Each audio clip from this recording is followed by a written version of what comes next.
Up. Okay, guys, we are recording, and like I said, here in a few seconds, I'll give you notification that I'm admitting viewers. Cool.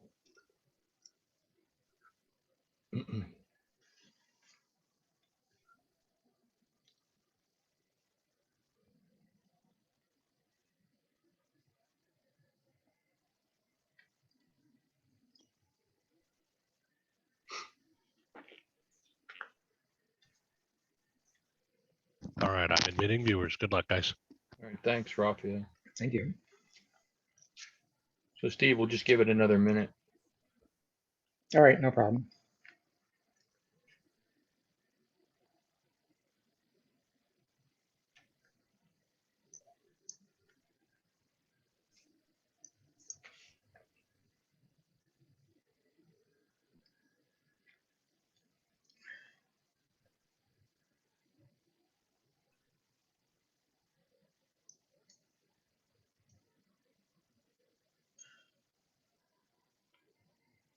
All right.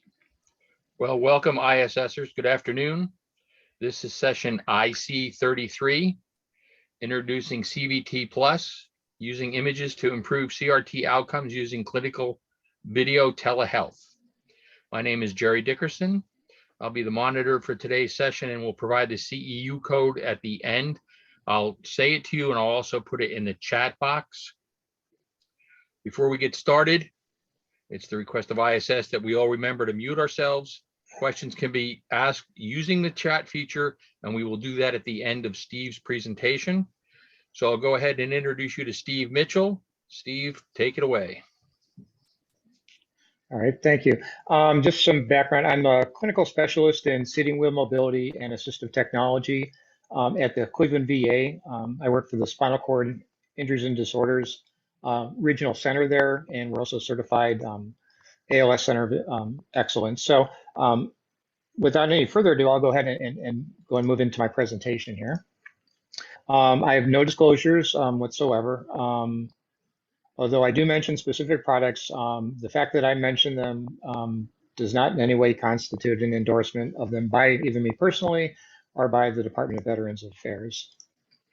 So I'm just going to go right into it. So wheelchair used by a person with SCID is never just a wheelchair. Everyone knows this, right? Especially with this audience. Well, I managed to finally shame our national office into taking the slide off of our website. We haven't replaced it with anything good yet, but no, we all know that wheelchairs aren't just wheelchairs, and the equipment I'm going to be speaking about is it falls into a very small minority of wheelchairs. So we all know what complex rehab technology is. Basically, what I do in my job is I supply complex rehab technology to basically veterans who have three diagnoses: SCI, ALS, and advanced MS. And we're a little different in that we don't use complex rehab technology suppliers in the traditional sense. So I'll be talking a little bit about what I do and what I found gives us some good outcomes. So basically, if you look at a pyramid, and we all know about 80% of wheelchairs are standard products that basically serve a basic need for kind of a standard user.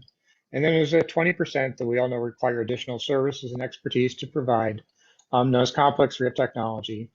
And like I said, what I'll be talking about is what I'm going to term today SCID CRT, and that's the types of equipment that we prescribe most commonly for users that have spinal cord injury, ALS, or advanced MS. And as we kind of go up this pyramid, there's a couple things that increase. One is that the clinical product and technical expertise required to get successful outcomes increases, and so does the role that the configuration of the product plays in the success of the outcome.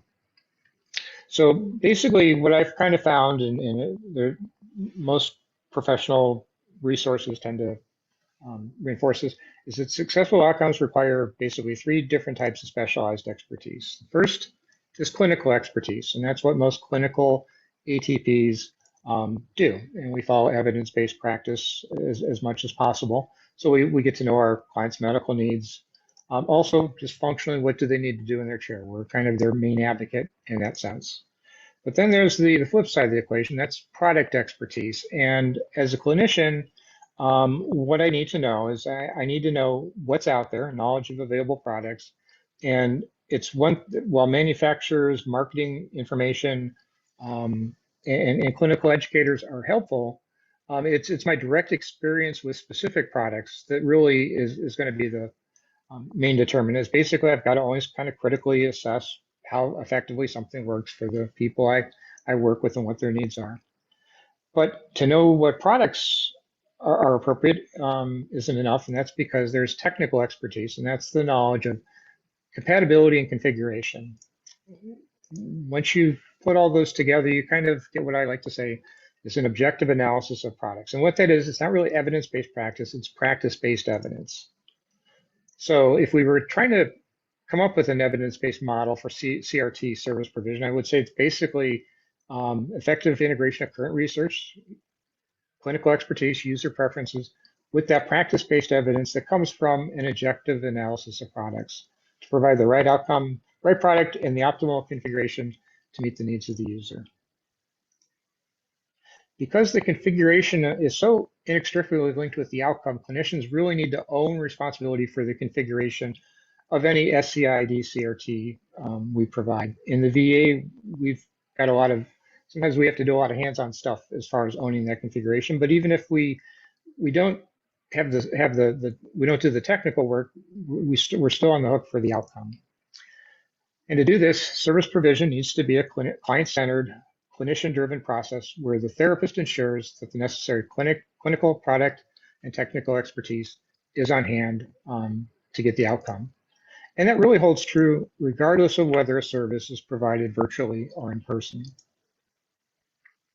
One thing that I've always been very big about, and I don't know if there's an ISS where I haven't actually found a need to talk about this, is what I really look at is device usability, or that's the extent to which a product works with effectiveness, efficiency, and satisfaction in specific context to use. And basically, there's a balance of 4 Fs: form, fit, function, footprint. There's no such thing as a perfect chair. We're trying to make compromises in those areas, and especially for those of you in the private sector, there's a 5th F, and that's funding. And we need to look at it in as many contexts as possible. The ones up here are just listed. They're kind of the basics, but there's all other contexts to use, and we have to always make sure we're trying to get the best balance for the people we work with. Fact is that an SCID wheelchair provided in the same configuration that leaves the factory seldom provides all the intended benefits. That's because it's not really the product, it's the configuration that achieves our specific clinical and functional objectives. And optimal configurations reflect an effective execution of numerous individual details. Now, this might seem like it's ramping up slowly, but I think it's important that I kind of show you how I use configuration to understand how and why I'm using telehealth the way that we currently are in Cleveland. So clinicians use the configuration to implement specific clinical principles to facilitate function and reduce the risk of secondary complications. So if we're looking at joystick drivers, especially with, again, my populations, those who have progressive neurological disorders such as ALS or advanced MS tend to require what I call the low-level and inline joystick configuration. And basically where they need their joystick to be, I kind of refer to as at the end of the pier. It needs to be right off the end of the armrest. And it's because they tend to have, gravity is not going to be their friend. It's something they're having to continually overcome. At some point, they're probably going to be unable to overcome gravity. But what they're looking for, but the weakness pattern tends to be fairly diffuse. It just gets worse. So what we try to do is we try to orient the joystick right off the armrest with the armrest oriented parallel to the seat rail at the back angle that the person needs for stability. And essentially the goal is to configure the chair so if the user had 3 out of 5 strength or less, or maybe a little bit less, that they would be able to operate the chair as far as not just driving, but also power seating, which of course changes the pull of gravity. And I find that with a lot of my veterans, if I don't do this right up front, I'm having to do it at some point anyway. Now, on the other hand, the marginal C4 5-ish quad, and I use the term quadriplegic instead of tetraplegic most of the time because I'm an incomplete quad who's injured in 1982. So I think I'm kind of grandfathered in. So I don't necessarily need to use the politically correct tetra because I was a quad when I was injured. But basically, somebody who's like a marginal sip and puff joystick driver is probably going to use the hanging on the shoulder girdle configuration, which is basically they have partial innervation of a lot of proximal muscles. Probably not full range of motion in any of those, but they can reliably generate force in certain planes. The problem is that the muscles that they can't overcome the friction from the armrest, and actually where they're getting their stability is from the joystick itself. So their joystick is kind of out on an island. So they're between their elbow and the joystick, they kind of bypass the armrest entirely. So typically what these users tend to do is they kind of hang on, use their shoulder girdle muscles to be able to move the joystick, and they're using the joystick itself for stability, typically on a T handle. But the problem with that is if you have a 10-pound arm that's hanging out in space with somebody who's probably a little bit stronger on that side anyway, they're probably going to start leaning over to that side. So we have to find ways to prevent, what I call joystick scoliosis or that lean to the side. So what we might do is might build up the back of the armrest, maybe to support just the olecranon, and also a lateral trunk support will often help. Sometimes what a lot of people do is they just end up like tilting the armrest down so that they might be using the back of the armrest, but most of it is in contact. But here we're looking at the same type of product, but it's two entirely different configurations. And the key to success with either one of those groups is going to be the execution of the details. My guys, especially those with SCID, typically require configurations that are unique as snowflakes, where all the details are important. This TDX here was a chair I did probably about a decade ago for a C5 quad who's actually more independent than probably 95% of people that have this level of injury. And this was originally based on a TDX5 that had he bolted a piece of diamond plate onto the battery box used as a foot plate. He had taken the armrest off because he couldn't have anything off to the side for transfers, but he wanted power seating. And we thought we did a pretty good job of replicating this. And a couple of years ago, one of my colleagues says, "Oh, I saw this guy for an annual today, and he had a rigid frame chair on top of his power base. It was really wild." I said, "Oh no, that was a power seating system. That was just something we kind of uber customized so that it would do the same thing." And then I actually saw him shortly after that, and he did mount a rigid frame chair onto his power base. Now, why did he do that? That's an awful lot of work, but he felt the need to reconfigure. And that's because he needed a certain seat angle, and what power seating wouldn't allow him to do was have a sufficient rear seat to floor height that was low enough for him to sit with stability, be able to reach the ground, but most importantly, to be able to get into his van and access the driving system. Additionally, the way the back canes were, the back was mounted in between the back canes, so he used that for trunk stability. And the rigid foot plate actually allowed him to transfer because he had to transfer off the foot plate. But he was able to transfer, he was able to get dressed. He had a bunch of idiosyncratic techniques.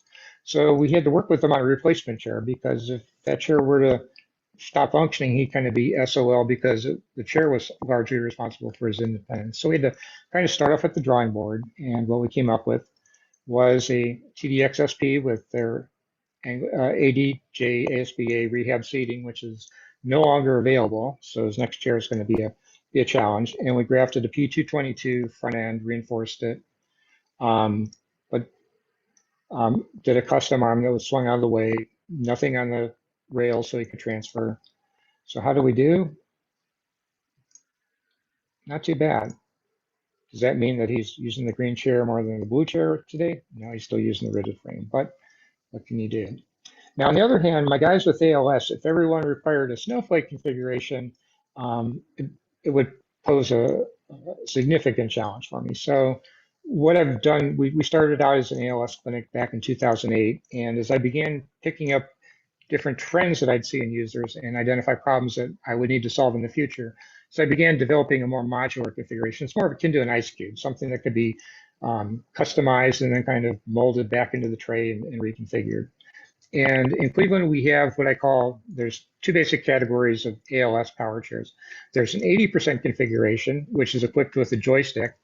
And there's a 20% configuration for those users who come up whose functional presentation they have more upper extremity function, dysfunction early on, and they have relatively preserved lower extremity function, but they're probably not going to be using a joystick too long. And the basic determinant is if I have them tilt back in their seat, and if they can reach the very tip of the joystick and lift their head off the headrest, most of the time those individuals are going to be able to continue to use a joystick for the remainder of time that they have their chair. Sometimes I'm wrong, but generally it tends to work out where I can identify those people that are going to need those other systems. So on our 80% configuration, which originally started with Permobil, we have things that allow that low level and inline joystick configuration, that type of hardware. We modify the accessory rail on the back so that the hooks accommodate a Trilogy 100. Most of them don't use it as a ventilator, they use it for mouthpiece ventilation. But we configure the hooks so that the grommets on the transport bag hook right on there, because about 60% of our veterans eventually use it. So it's a solution that's there right off the bat. And if they don't need it, it's not in the way. And then to make adding switches which eventually they're going to have a hard time combating gravity with their upper, is that there's a system of color-coded extension cables called a connector hub, which basically route wires from different parts of the chair to a central location on the backrest. And on the 80% configuration, it's the alt switch power seating interface. Now, the 80% configuration isn't just something I do with Permobil. We're now doing it with Quantum, with Q6 Stretto. So again, elbow stops on the back, joystick hardware so that we can do the low level inline, 4-switch to AAM adapter so that we can provide switch access to their power seating if they can't do it through the joystick. And my supplier, Health Aid of Ohio, they'll install 2 bolts through the accessory rail to accommodate those Trilogy brackets. So we have a configuration that's easily adaptable to meet the changing needs of the user. Also, if a veteran, when the VA provides equipment, it's theirs to keep. But if they're willing to give it back and it's in good shape, these same things allow us to rapidly reconfigure these chairs for reissue to other veterans in ALS that might have a more urgent need. And then we have the 20% configuration, which is a little different because it has this headrest, which is a modified Stealth Ultra that has two switches embedded in it. It has an additional wire coming from the accessory rail down to the hub. And instead of just having a power seating interface, we have a simple, their SIX box, which is a switch driving interface, which is oftentimes, we also install a 2-function pneumatic switch from Stealth there.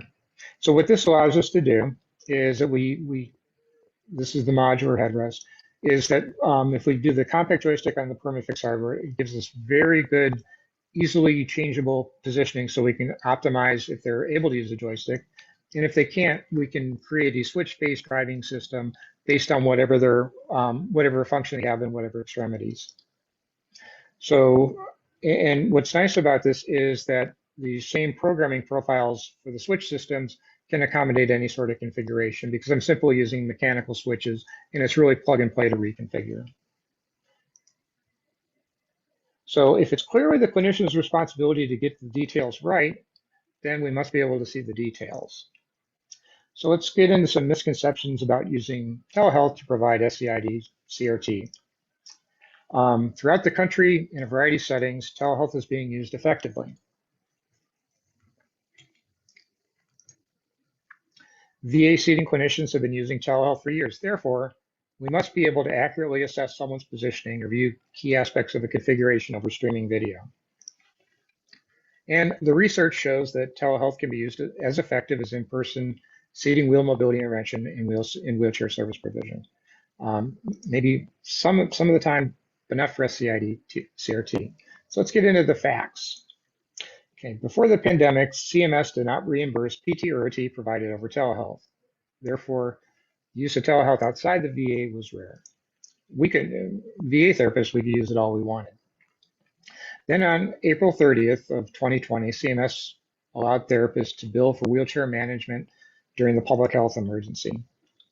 So after about a year, so basically other clinicians were getting the opportunity to do the same thing that we in the VA have been able to do for years. And in January 2021, the Clinician Task Force released their Clinician's Guide on the Use of Telehealth for CRT service provision.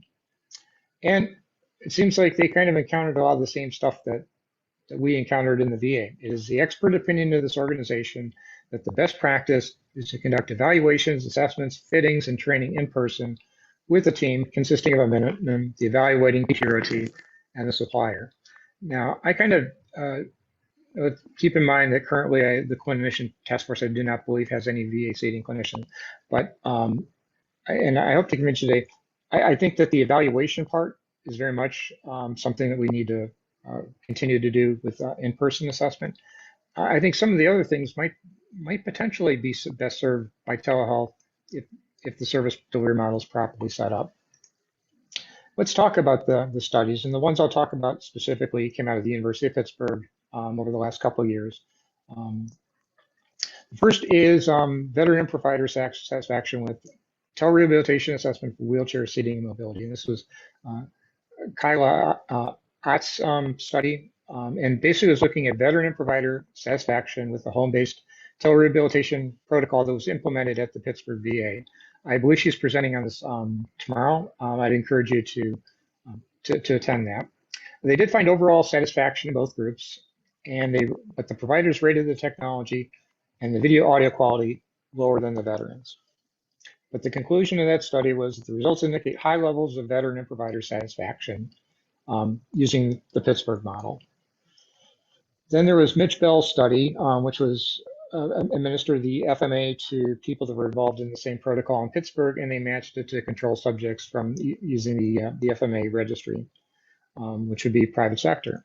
And they found that there was no significant difference in the change scores in FMA between the telehealth and in-person evaluation groups. But the telehealth group had larger and clinically significant changes on the FMA transfer score. Conclusion might be telehealth might confer an advantage in being able to assess and address transfer issues in the home. True. So we've heard a lot of research saying that we can do wheelchair service provision over telehealth. We have to qualify that based on what type of equipment we're providing. So let's look at the populations that were studied in the Pittsburgh studies. So less than 1/3 of the subjects had a diagnosis of SCI or SCID. So only a small portion of their equipment would be considered SCID CRT. And then in Bell's outcome study, the control group did not receive their equipment through the VA. So you had two different service delivery models. And here's what I find interesting is the differences in the patterns between Joe, Anne Marie, and Chad at the Pittsburgh VA and the private sector models that reported to the registry. So if we look at their populations, they both did about the same amount of Group 3 wheelchairs, but look at the difference between Group 2 wheelchairs and K05 ultralights between the VA and the private sector. And I find that difference pretty striking. So I have a feeling that my colleagues in Pittsburgh probably selected the right device and probably the less expensive one too. But it's striking that there's only one K005 in the non-VA group if they were truly matched. And then one of the big criticisms that I've been hearing about these studies and the so-called Pittsburgh protocol is the role of the telehealth clinical technician. And there's something to be said about that because it wouldn't be something that most people could replicate because they were using a rehabilitation engineer in training who had specific experience in assistive technology and wheelchair seating and mobility service provision to facilitate the wheelchair assessments while also taking care of the technical stuff behind the scenes to get the telehealth session going.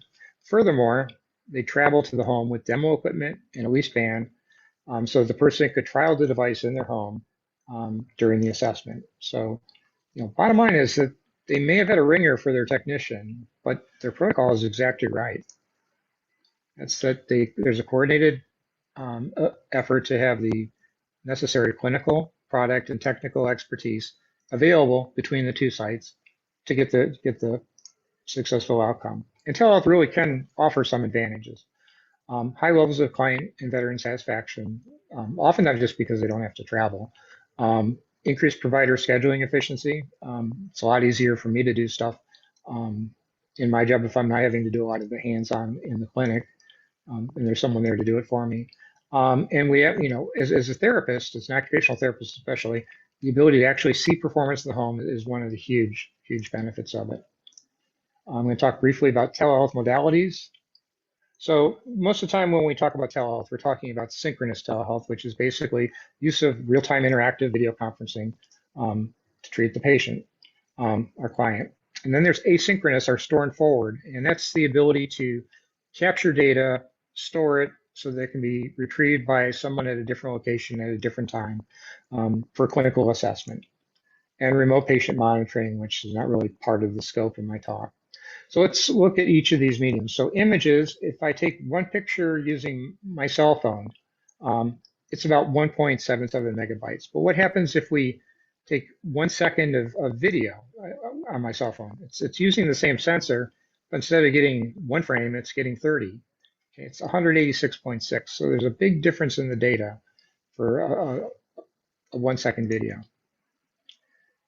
If it's HD video saved to device, it's very clear video. It's as clear as the picture. Again, it's the same sensor. It's a very large file size though, so it would be a very, very slow upload. Why do we have Netflix HD, or why can we watch a video on YouTube? It's because it's compressed and encoded, and that allows us to stream it clearly. So that's what we really need to do in order to view true HD video. And then there's live streaming video, which is typically what we're doing when we're doing synchronous telehealth. Large amounts of uncompressed data, depending on your bandwidth, you're going to have variable quality. And a lot of times you have significant pixelation and drop frames. And that's really why a lot of VA therapists haven't been using telehealth up until the pandemic. And when we look at images, they can be uploaded and downloaded quickly, no high-speed internet connection required, minimal pixelation. They're not as affected by suboptimal lighting conditions, and that's going to be the case in many homes. And even if it is dim, you can use a lot of times there's apps in your photo viewing software that allow you to increase the image, the lighting on the image, so you can see more detail. Less storage. One of the big downsides is it reflects events at a specific point in time. So if there's been any sort of changes in the moments afterwards, you wouldn't detect it obviously in an image. But it provides a record that could be easily accessed in the future. And then if viewed on a cell phone or a tablet, pinch and zoom functionality allows you to really see a remarkable level of detail. Now let's talk about high definition video, which would have to be, actually to feasibly use it, would require store and forward. It's most useful when it's necessary to discern essential details of the person performing an essential activity in a specific environment. High quality, minimal pixelation, similar to images, but it's not practical to upload it during a treatment session. So it's got to be uploaded and encoded before it's available. But it does provide a permanent record that can be accessed in the future. And a good example where high definition store and forward might be somebody that maybe they don't live close to the facility. They just got a chair that maybe it's front wheel drive and they had mid-wheel drive before, and they're having a hard time fitting it in the driver's station of their van, and they can't get in so you can see them in person. Well, taking the time to do a 5-minute video of them trying to pull the chair in, you can see this precise detail of what the relationships are of the chair to the different points in the van, and you might be able to solve the problem without an in-person visit. This individual here, he's got a maneuver, his new chair, he's got actually a lift that takes him down to the lakefront in Cleveland, down a cliff. But getting on there is tight maneuvering, so that would be another potential scenario where we might want to, video might tell us where the problem is. If we're streaming it, we're probably not going to see enough detail. It's kind of like viewing every 5th frame of a cartoon or something. It's very jumpy. So before the pandemic, I really didn't use telehealth a lot. But there was one successful case I had with my colleague, Jeff Reeder, who works at the Cincinnati VA. And he had a younger veteran with ALS who had pretty severe overall level of physical loss of motor function. And he could no longer drive his state-of-the-art head array. And he had seen some of the things I was doing with hybrid alternative driving systems and asked if we could collaborate. So what I did was I fabricated the headrest with the embedded switches. And we spec'd out the chair jointly. So I fabricated and sent it down to Cincinnati. And then we got together with Amy Morgan, who's from Permobile now. She was Cincinnati's territory rep back then. And this is basically what I was able to see when I took a snapshot of our screen doing telehealth. So very pixelated. It's a very good outcome, still using the system today. But the folks in Cincinnati thought this was a pretty special thing too. So they took pictures of the session. So there's virtual Steve up there on the monitor. But what I began to realize when I got these pictures was that I could really, well, just verified, I could see a lot of detail. I could see where the pad was in relationship to his ear and individual hairs. If I zoomed in, I could see that, oh, he's got some edema down by the ankle. Maybe it might make sense to maybe move that calf support just up a tad. And you could even see that he has some edema in his hand.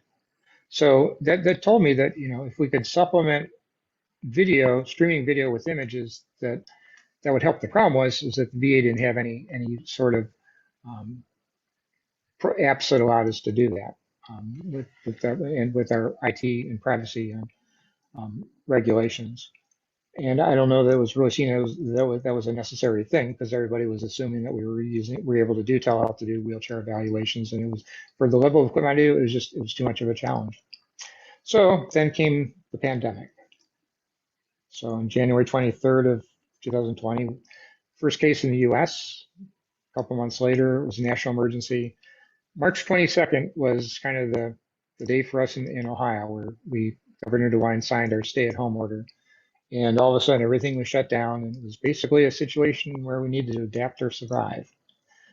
And it was pretty depressing, because I was looking at all these high-tech chairs that were in the clinic and wondering how I'm going to get them to the people that needed them. Most of these are veterans that have progressive conditions. We certainly wouldn't want to increase the risk of getting COVID. So how are we going to do that?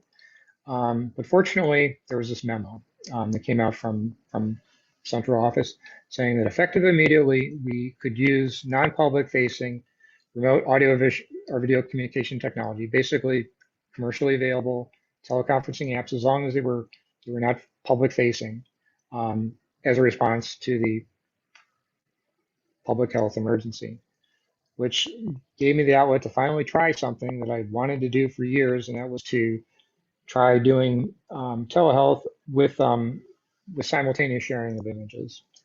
So I approached Carol Gilligan-Shack, who was president of Health Aid Ohio, as our contract DME, and she agreed that she could designate two specific staff, two ATPs and two technicians for the program. Health Aid managed all the IT resources, so we kind of bypassed the VA's network and our information technology. So basically, we had a couple iPads, a couple iPhones, and a tripod. We did talk about following an enhanced infection control protocol, and we just met weekly. And the initial objectives were to minimize the risk for our veterans developing COVID-19 by keeping them out of healthcare facilities, which is where they're going to be more likely to contract it. Implement infection prevention and control practices to ensure that our equipment did not become a vector for transmission of SARS-CoV-2. And if you remember back in those early days of the pandemic, they were thinking that this virus could last for 18 days on like stainless steel. They were finding traces of it on the Diamond Princess cruise ship. So we didn't know quite as much, as it was primarily an airborne type of transmission, but it was, we had to be awfully concerned about if it's 18 days on a surface. So we were extremely meticulous in the protocols we were using to prepare the equipment. And to minimize the possibility of asymptomatic transmission to anybody by following CDC guidelines. But what I'm here to talk about today, of course, is CVT Plus, which is clinical video telehealth plus images. So how it works is, instead of just relying on a single pixelated video stream as the only source of information, CVT Plus gives a clinician two separate feeds that they're able to view simultaneously on different devices. The first is what basically gets transmitted on the iPod. I call it the big picture feed. So it basically sets up a stationary view of events, and it facilitates face-to-face interaction. So you can see virtual Steve and virtual Lauren on the one end, and we can kind of just have a general view of them. And then there's the second feed, is what I call the detail feed. And that's one of the health aid staff's iPhones provides the detail feed. And this allows us to view in something specific at our direction in limited detail on our clinical iPad. And it's also the source of the audio.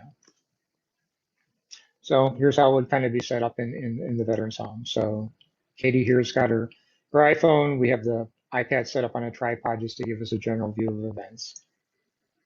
So the detail feed, the primary purpose is during the fitting. It allows us to perform a basic assessment of the person's positioning and gauge the effectiveness of any adjustments. After the fitting, and this is where it's really cool, it allows us to assess the person's ability to use their chair in different environments and activities.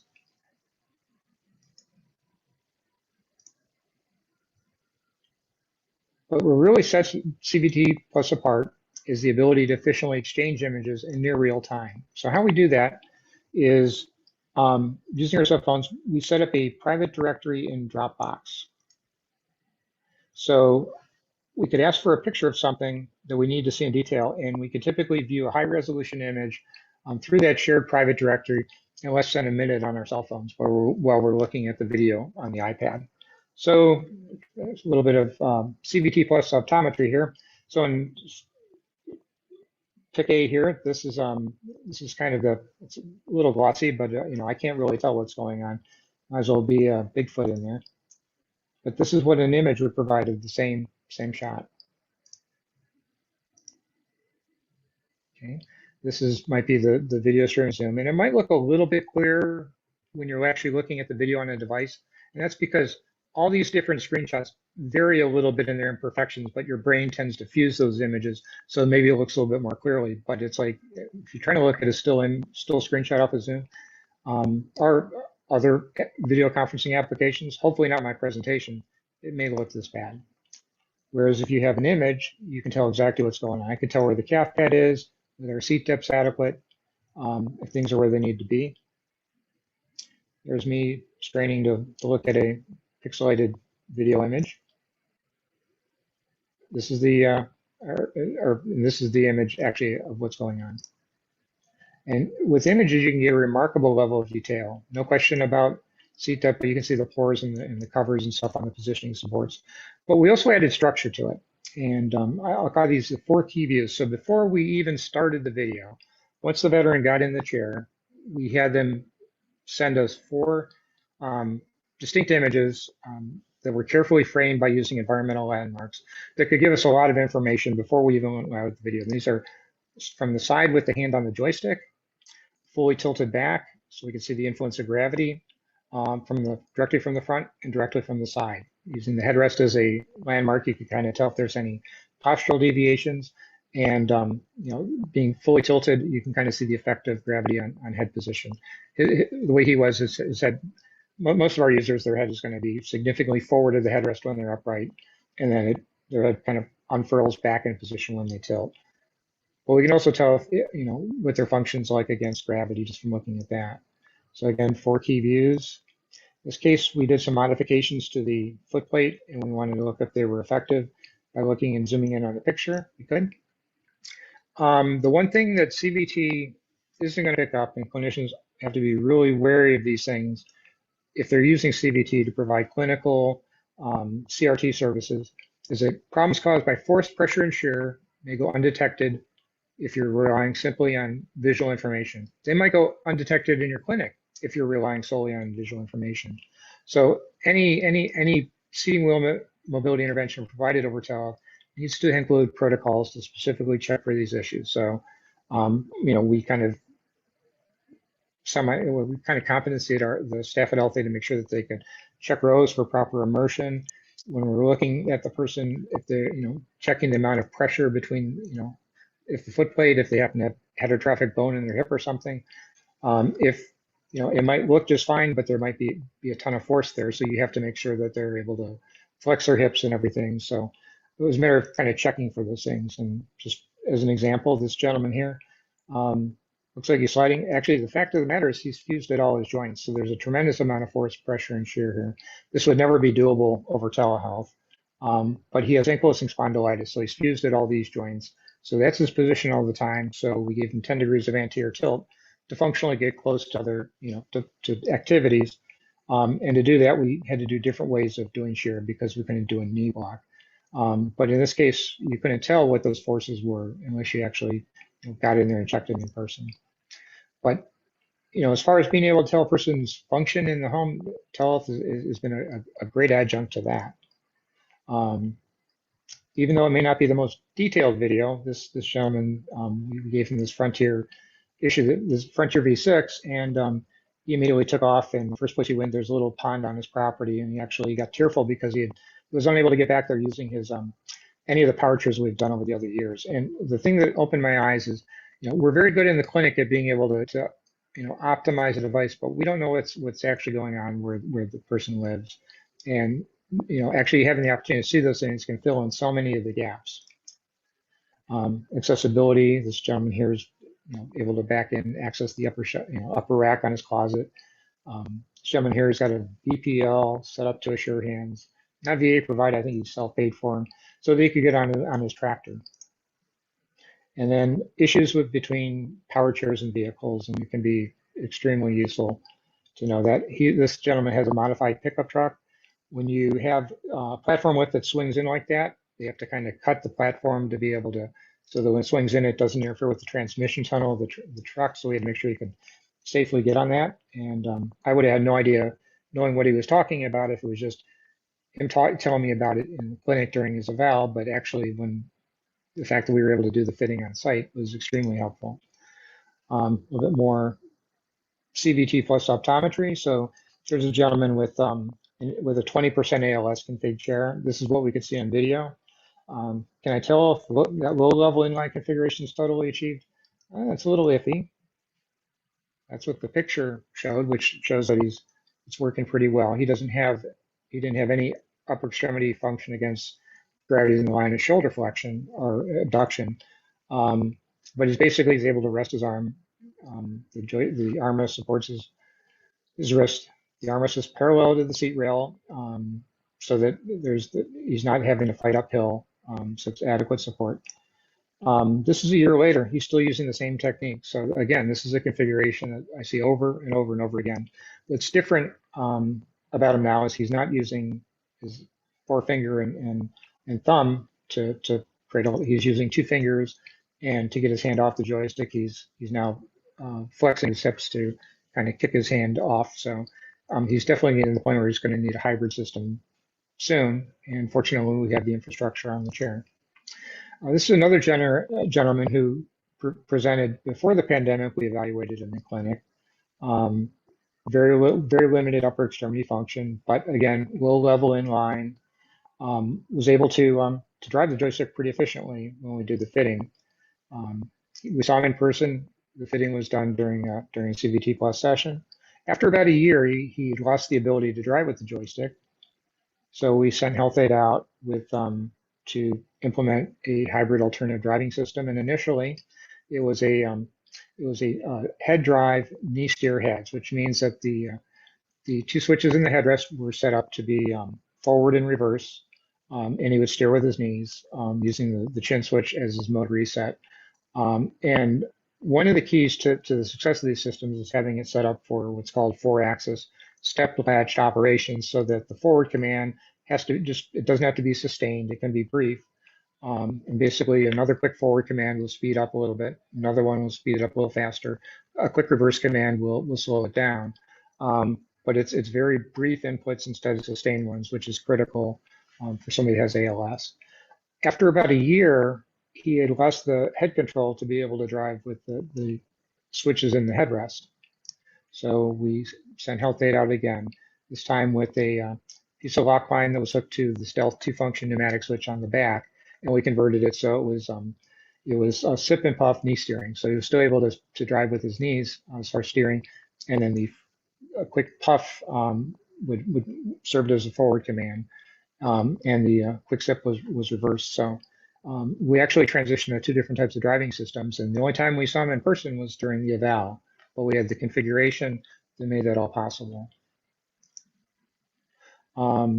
That's it as far as my content goes. I would like to thank our prosthetic and sensory aid service for kind of collaborating with us to make it possible for Health Aid to do that. And I'd like to thank the people at Health Aid that made it possible to do this, because they were definitely on board with what I was trying to do. And it's working pretty effectively. So with that, I guess I'll open it up to questions. Steve, there's nothing in the chat box right now. But me personally, this is Jerry Dickerson.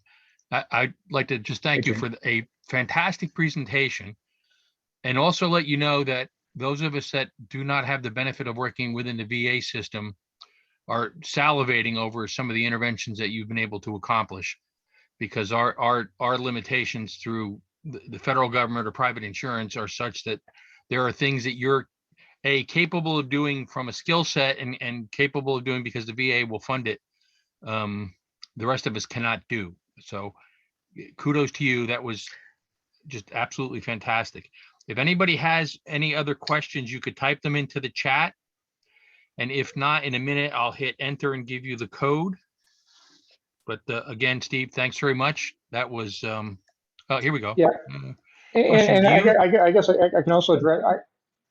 Actually, I can also like to say that there are things that we can do in the VA. I would die to have a supplier to be able to do all those things, and we have a good one, but they're not able to do the same things that you do, Jerry. Because it's a totally different system. So Yep. VA therapists have to be more product oriented, but we also have between what you do in the private sector and what we do inside the VA is there's these different perspectives, and a lot of this stuff never gets back to the manufacturer.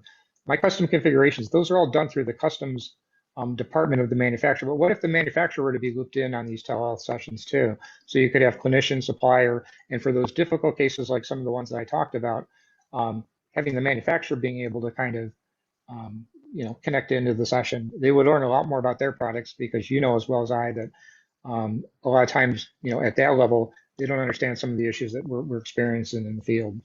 And yeah, I don't have the option to just send my supplier out to handle it. So, it could improve the effectiveness, and, a lot of things that I'm doing, in the VA for people with ALS, they apply to, Yep. they apply to people other than veterans. It's just, Yeah, our limitation is the funding.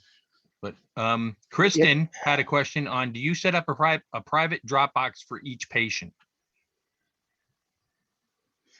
yes. Okay. Right now. Now we are, if you're VA, we do have an app called My VA Images that we're trying to maybe use in place of Dropbox. Okay. And instead of using Zoom, we're going to be moving towards VA Video Connect, which is it meets our information security requirements. But yeah, it's private, so only those are involved have the ability to view it. Okay. And then Carly and Jill, also a lot of thank you very much. A great presentation. So with that, with no more, the code won't go, son of a gun. So it's TJ9 2C8. That's TJ9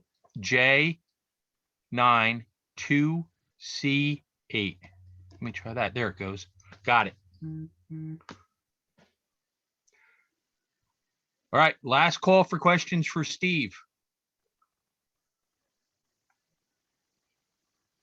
One, two. Seeing none, Steve, if you'd like to call it. I will call. I will be uploading a PDF version of my presentation. I just want to go over some things. I do have a couple articles uploaded. So, but thank you all for coming. I appreciate it. Very good. Thanks, Steve. That was fantastic. Take care.